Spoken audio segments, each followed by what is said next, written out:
Hello बच्चे, आज हम 16 એટલે કે 16 चैप्टर में पहेलियाँ એટલે કે उखाना विषय समझेंगे। पहेलियाँ सबको पसंद आती है। पहेलियाँ समस्या या प्रश्न के स्वरूप में होती है। उन्हें समझना बड़ा रसप्रद होता है। पहेलियाँ हमारी विचार करने की शक्ति को बढ़ाती है और ज्ञान में वृद्धि भी कराती है। बच्चे, पहेलियाँ इतनी अच्छी होती है कि हमारा ज्ञान है जो बढ़ाता है। पहेलियाँ सबको पसंद आती है એટલે કે ઉખાણા બધાને જ ગમે છે। पहेलियाँ समस्या का प्रश्न के स्वरूप में होती है। तो उखाણા કેવી રીતે હોય છે? સમસ્યા અથવા તો પ્રશ્નના સ્વરૂપમાં આપણી સામે આવે છે અને તેમાંથી આપણે તેનો ઉત્તર શોધીએ છીએ। उन्हें समझना बड़ा रसप्रद होता है। તેને સમજવી ઘણી જ रसदायक એટલે કે ઘણી જ મજા આવે છે। पहेलियाँ हमारी विचार करने की शक्ति बढ़ाती है એટલે કે ઉખાણાના લીધે અમારી વિચાર કરવાની જે શક્તિ છે તે વધે છે। કારણ કે આપણે વિચારતા જ રહીએ કે આવું શું હશે એમ કરીને આપણે તેનો જવાબ આપી શકીએ। और જ્ઞાન में वृद्धि भी कराती है એટલે કે આપણું જે જ્ઞાન છે, બુદ્ધિ તેમાં પણ વધારો કરે છે। કારણ કે આપણે શોધી કાઢીએ કે તે વસ્તુ શું હોઈ શકે। तो અહીં આપણને पहले नंबर में दर्शाया गया है कि गोल गोल घर है मेरा। कहे छे कि गोल गोल घर छे मारू। हर कमरे में रस એટલે કે બધા જ કમરાની અંદર જેટલા गोल गोल પડ છે 1 2 3 4 5 જેટલા બી પડ છે તેની અંદર એ શું છે તો એક રસ રહેલો છે। जहीं मुँह में रखोगे એટલે કે જેમ મોંમાં રાખશો हो जाओगे मस्त। જેમ જેમ મોઢામાં મૂકતા જશો તેમ તેમ તમે મસ્ત થતા જશો એટલે કે તમે खुश થતા જશો। तो ये क्या हो सकता है बच्चे? तो ये है जलेबी। जलेबी का गोल गोल घर होता है और सभी गोल राउंड में उसका रस होता है। जैसे ही अपने मुंह में रखते हैं तो हम खुश हो जाते हैं। धरती में पैर छिपाता, आसमान में शीश उठाता, टिकता हूँ पर चल नहीं पाता, पैरों से हूँ भोजन खाता। हम इसका जवाब बच्चाए बेटे कि धरती में मैं पैर छिपाता એટલે કે મારા જે પગ છે તે હું ધરતીની અંદર સમાઈ રાખું છું। આસમાન में शीश उठाता એટલે કે આકાશમાં મારું શીશ એટલે કે મારું માથું હું આસમાન આકાશ તરફ રાખું છું। ટીકતા હું પર ચલ નહીં પાતા મારા પગ જમીન પર અને માથું આકાશ પર છું એવી રીતે હું ઊભો રહી શકું છું પરંતુ હું ચાલી શકતો નથી। पैरों से हूँ भोजन खाता हूँ मारा पग द्वारा भोजन खाऊँ छूँ। तो ये क्या हो सकते हैं बच्चे? तो ये है पेड़। पेड़ यानी कि वृक्ष। वृक्ष जो होता है उनका आसमान की तरफ उसका शीश होता है और उसके पैर धरती के अंदर होता है और वो धरती में जो ब्रांच और शाखा होती है अपने मूल से अपना खुराक अपने पेड़ों के बाकी भागों तरफ पहुंचाता है। तीसरा है 3 अक्षर का मेरा नाम, सिर के ऊपर मेरा स्थान, अंत कटे तो पग बन जाओ, मध्य कटे तो पड़ी रहूं। એટલે કે 3 અક્ષર કા મેરા નામ એટલે કે 3 અક્ષરનું મારું નામ છે। સિર કે ઉપર મેરા સ્થાન એટલે કે માથાની ઉપર મારું સ્થાન છે એટલે કે હું હંમેશા માથાની ઉપર જ પહેરાવું છું। અંત કટે તો પગ બન જાઉં એટલે કે જ્યારે છેલ્લો શબ્દ કપાઈ જાય તો હું પગ બની જાઉં અને મધ્ય કટે તો પડી રહું એટલે કે જો મધ્ય રહું તો પડી એટલે કે જો આપણે ગનો ભાગ કાપી નાખીએ તો શું થાય પડી એટલે કે ये क्या हुआ बच्चे? तो પગડી એટલે કે પાઘડી જે છે એ 3 અક્ષરનું નામ છે, માથાની ઉપર રહે છે। આપણે ડી કાઢી નાખીએ તો પગ બને અને વચ્ચેથી ગ કાઢી નાખીએ તો પડી બની જાઉં। चौथा है आपके हमारे सामने पहाड़ है हर पत्थर नहीं, नदी है पर जल नहीं, शहर है पर जीव नहीं, जंगल है पर पेड़ नहीं। એટલે કે પહાડ હે પર પથ્થર નહીં, એટલે કે પહાડ દર્શાવ્યો છે પરંતુ તેની અંદર પથ્થર બતાવ્યા નથી. નદી હે પર જલ નહીં, નદી બતાવી છે પણ તેની અંદર પાણી નથી બતાવ્યું. શહેર હે પર જીવ નહીં, આપણને અલગ અલગ શહેરો બતાવ્યા છે પરંતુ તેની અંદર માણસો નથી દેખાતા. જંગલ હે પર પેડ નહીં, અહીં જંગલનું દ્રશ્ય દર્શાવ્યું છે પણ ક્યાંય પણ વૃક્ષો દર્શાવ્યા નથી. તો ये क्या हो सकते हैं बच्चे? तो ये है नक्शा. हमारी चौपड़ी में जो होता है वो नक्शा, એટલે કે નકશાની અંદર આપણને કોઈ પથ્થર, પાણી કે કોઈ મનુષ્ય કે વૃક્ષો દર્શાવતા નથી, માત્ર પહાડ, નદી, શહેર અને જંગલ જ દર્શાવાય છે. पांचवा हमारे सामने है कागज का घोड़ा धागे की लगाम, छोड़ दे धागा तो करे सलाम. तो अब हमारे सामने है कागज का घोड़ा, એટલે કે કાગજને આપણે ઘોડો ગણીએ અને તેની લગામ દોરી ગણીએ. એટલે કે જેમ ઘોડાને તેની લગામ લગાવીએ તો જ ઘોડો આગળ વધે છે, તેમ જો ધાગો લગાવીએ તો જ તે કાગળ આગળ વધે છે. છોડ દે ધાગા, એટલે કે દોરીને જો છોડી દઈએ તો કરે સલામ, તો આપણે તેને સલામ જ કરવા પડે. એટલે કે જો દોરીને છોડી દે તો તે આગળ જ જતો રહે, તે આપણા हाथમાં રહે नहीं, એટલે કે તેની लगाम આપણા हाथમાં રહે नहीं. तो ये बच्चे क्या हो सकता है? तो ये है हमारे सामने पतंग, क्योंकि पतंग घोड़े जैसा है और उसके साथ जो डोरी होती है वो धागे लगाम जैसी होती है. जैसे घोड़ा को पकड़ने के लिए उसकी लगाम चाहिए, उसीलिए कागज़ के पतंग को पकड़ने के लिए धागा यानी कि डोरी चाहिए. अगर हम डोरी को छोड़ देंगे तो पतंग आगे ही आगे हमें सलाम कर कर चला जाएगा. यहाँ सभी चित्र हमारे सामने आ गए. अब बच्चे हमारे सामने अभ्यास है कि नीचे दिए प्रश्नों के उत्तर लिखिए. तो पेड़ हमें किस तरह मददरूप होते हैं? तो पेड़ हमें कौन कौन सी मदद करता है? तो पेड़ हमें छाया देता है, फल फूल देता है, फल और फूल देता है, हमें लकड़ी भी देता है और पेड़ से जो डालियाँ होती है उससे दवाइयों भी बनती है, तो दवाई के काम में भी आता है. और मेन हमारा जो ऑक्सीजन लेवल बढ़ाता है वो लेवल भी ऑक्सीजन हमें देता है. हवा का शुद्धिकरण जो होता है उसके लिए जो ज़रूरी है वो ऑक्सीजन भी हमें देते हैं. पेड़ इस तरह हमें छाया, फल फूल, लकड़ी, दवा और ऑक्सीजन देते हैं. आपको खाने में कौन कौन सी मीठी चीज़ें पसंद है? तो बच्चे हमको जो भी चीज़ें पसंद है वो यहीं पे हम लिख सकते हैं. जैसे कि आप लिख सकते हैं कि जलेबी और गुलाब जामुन. उसके बाद भी अगर आपको कोई और भी मीठी चीज़ें पसंद हो तो हम लिख सकते हैं.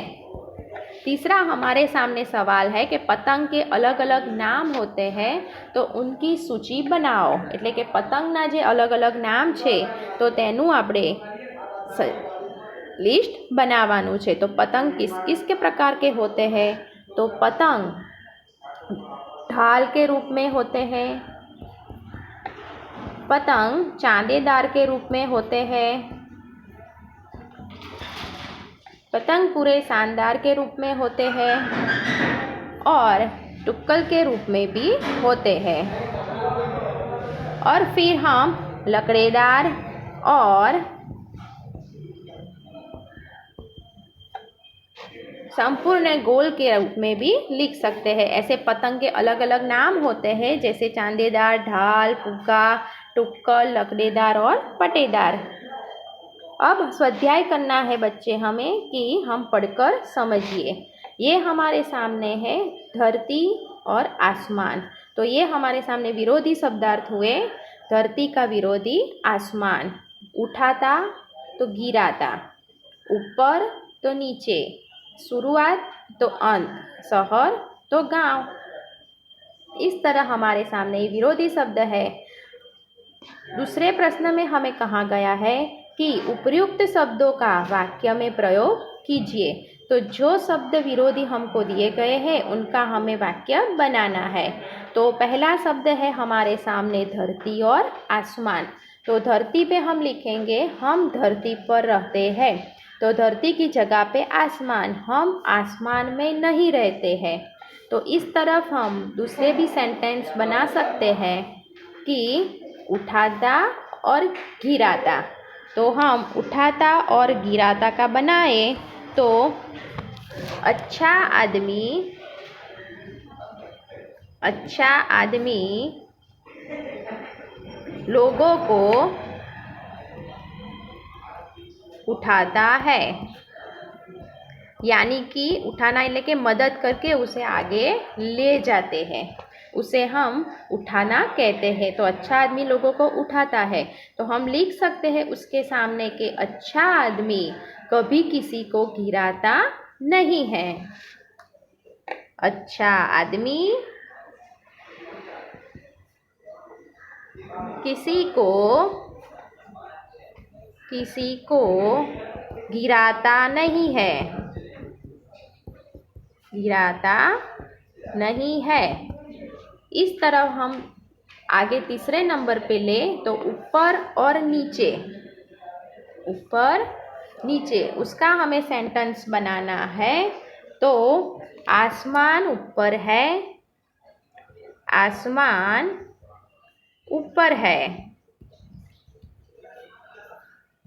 तो लिख सकते हैं हम धरती नीचे है। अब हमारे सामने है शुरुआत का और अंत। तो इस नाटक की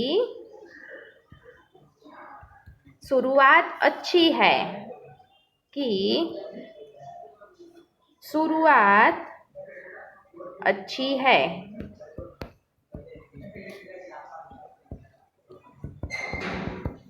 तो हम लिख सकते हैं इस नाटक का अंत अच्छा है, इस नाटक का अंत अच्छा था।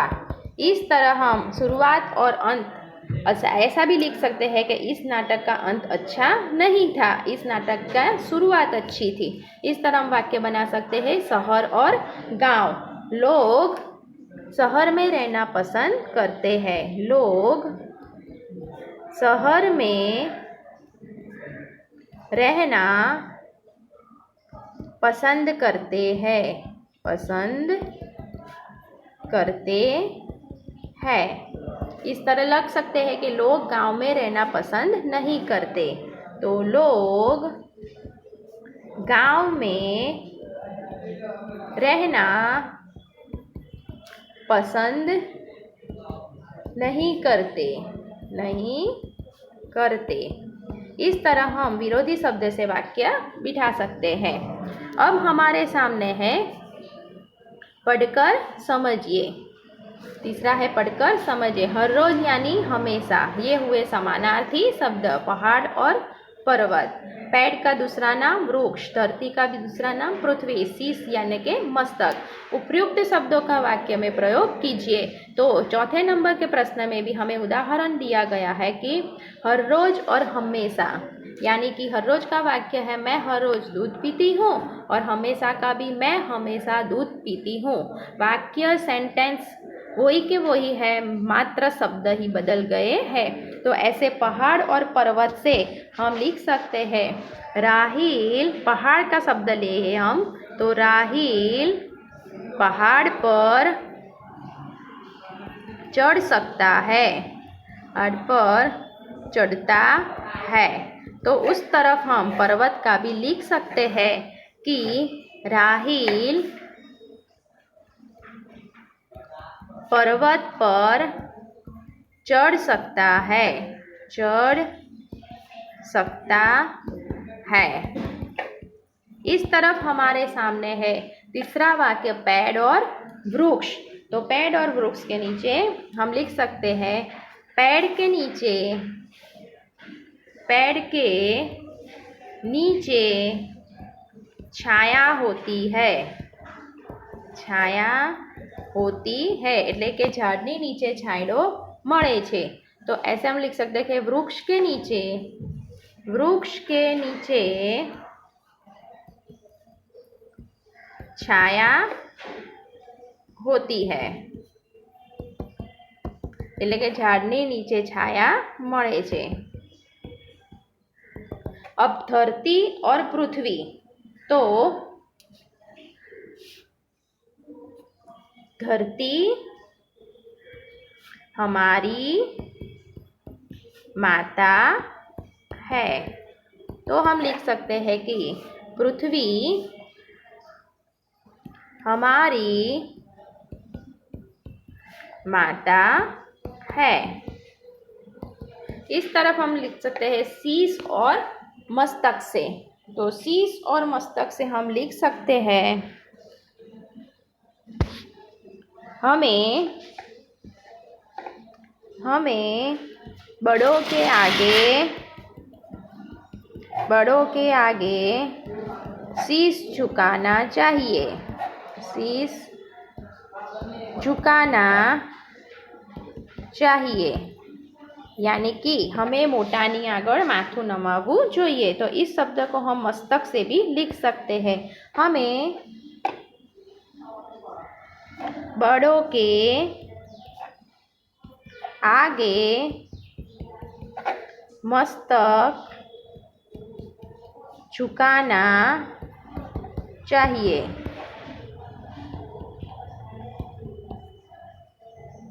ठीक है बच्चे, इस तरह हम शब्द से अपने वाक्य बनाए। अब प्रश्न 5वां हमारे सामने है कि चित्र आधारित शब्दों की सूची बनाइए, એટલે કે चित्र पर से हम सूची यानी कि लिस्ट बनाइए कि चित्र के अंदर क्या क्या है। तो चित्र के अंदर है गधा, आदमी, डंडा, रास्ता, पेड़, शेर, चाय वाला, कप रकाबी, सुअर, माला, पहाड़िया और विक्रम, वेताल, पेड़, बतख, साथी, बंदर, सितार, रास्ता, सांप, वजीर और वजन।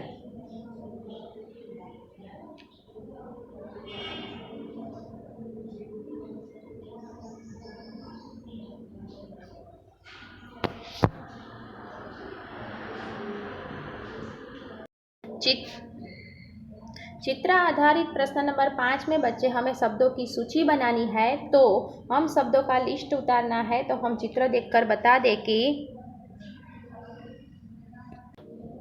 चित्र के अंदर है आदमी, गधा, डंडा, रास्ता, शेर, पेड़, चाय वाला, कप रकाबी, सुअर, माला, पहाड़िया, विक्रम, वेताल, बतख, तलवार, पेड़, साथी, इंसान, रास्ता, बंदर, सितार, सांप, वजीर और वजन। लिखो क्या बातें कर रहे होंगे ये आपस में। तो सबसे पहले हमें बताया गया है कि गधा आदमी से क्या बातें कर रहा होगा। तो चित्र देखकर हमें बताना है कि गधा आदमी से क्या बातें करता है। तो हम देखें कि गधा आदमी से कह रहा है कि मुझे कहाँ तक ले जाओगे, मेरा बोझ बढ़ गया है, मैं थक गया हूँ, मुझे प्यास भी लगी है, अब मुझे थकान खिलाओ और मुझे बैठने को कहो। दूसरे में हमें कहना है चाय वाला शेर से, सुअर आपस में और विक्रम वेताल से। इन तीनों का भी हमें ढूंढना है। तो हम बताएं कि चाय वाला शेर से कह रहा है कि लीजिए जनाब, मैं आपके लिए अच्छे से अच्छी चाय बनाकर लाया हूँ। मैं पूरे दूध की चाय बनाई है और आप अपनी थकान दूर करें और अच्छी तरह से चाय की मज़ा लें। मैं आपकी सेवा में हाजिर हूँ। तीसरे चित्र में सुअर दोनों सुअर माला लेकर कह रहे हैं कि हम कई दिनों से कीचड़ में है, गंदगी खा रहे हैं, तो शायद भगवान हमारी तकदीर बदल दे। हम दोनों माला करके राम नाम का जाप करें और अपनी किस्मत बदलकर किस्मत से दूर रहे और अपनी किस्मत सुधार दे। और तीसरे चित्र में विक्रम वैताल से कह रहा है कि मैंने तेरे प्रश्न का उत्तर दे दिया, अब बता तू क्यों रहता है। इस तरह विक्रम वैताल से पूछता है। थैंक यू बच्चे।